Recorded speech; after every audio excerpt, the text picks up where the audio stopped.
मैं वापस आऊंगा देखते देखते मुझे अपने दादाजी की वतन परस्ती और जिद याद आ गई।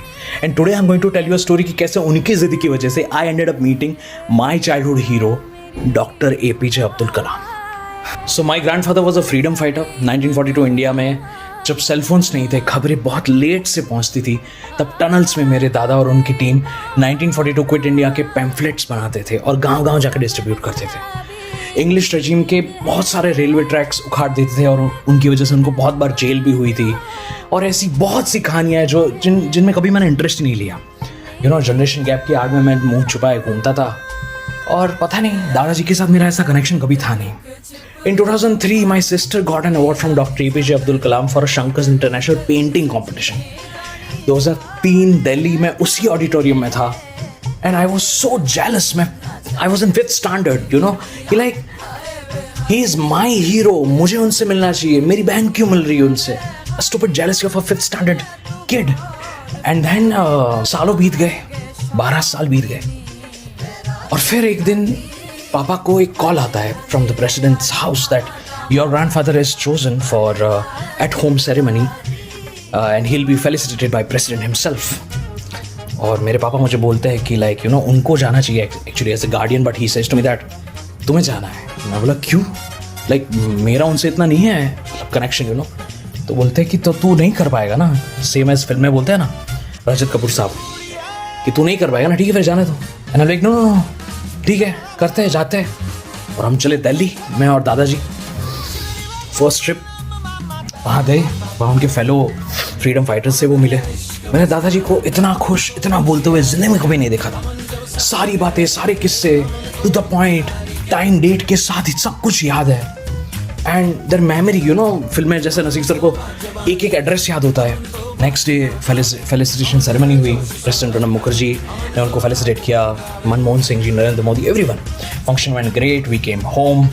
और रूम में दादाजी कुछ सोच रहे थे और वो मुझे बोलते कि मंथन कलाम सर क्यों नहीं आए?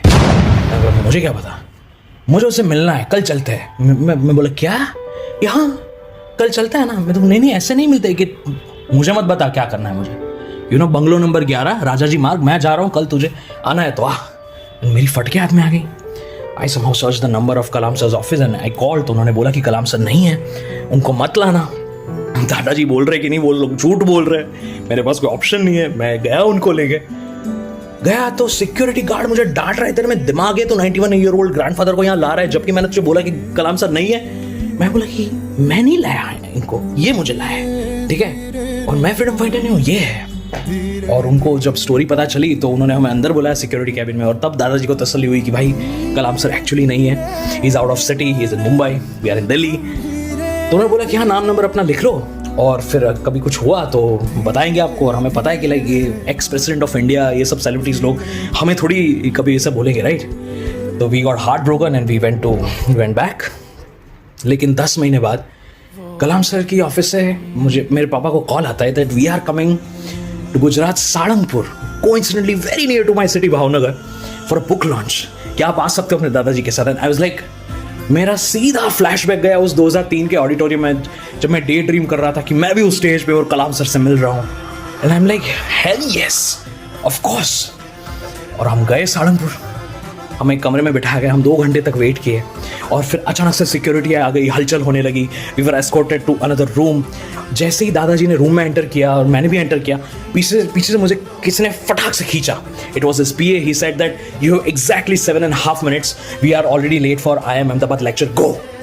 और मैं जैसे ही फिर से री एंटर हुआ अंदर रूम में तो मैं देखता हूँ कि कलाम सर मेरे दादाजी को बैठा रहे कुर्सी पे और मैं सीधा टूट पड़ा। हेलो सर, मैंने भी मंदिर करना नहीं।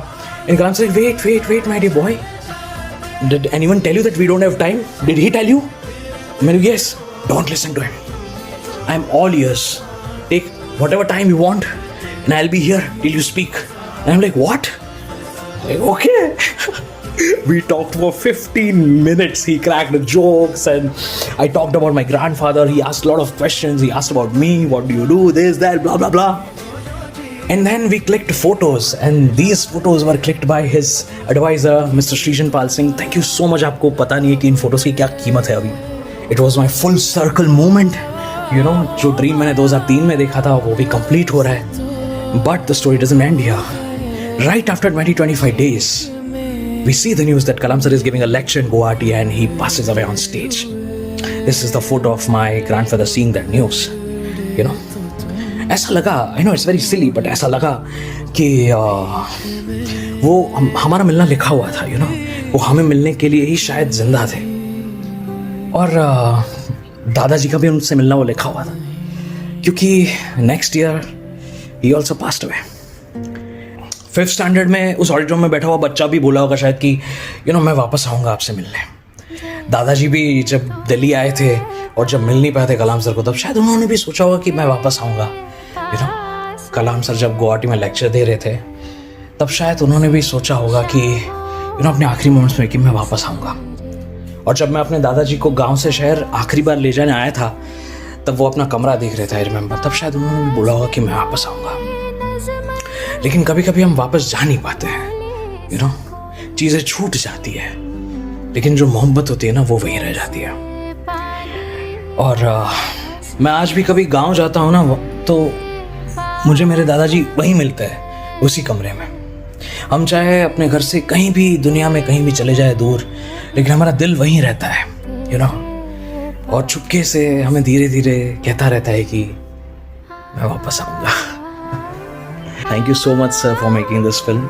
This film brought a lot of memories, and I can't describe what this means to people like us.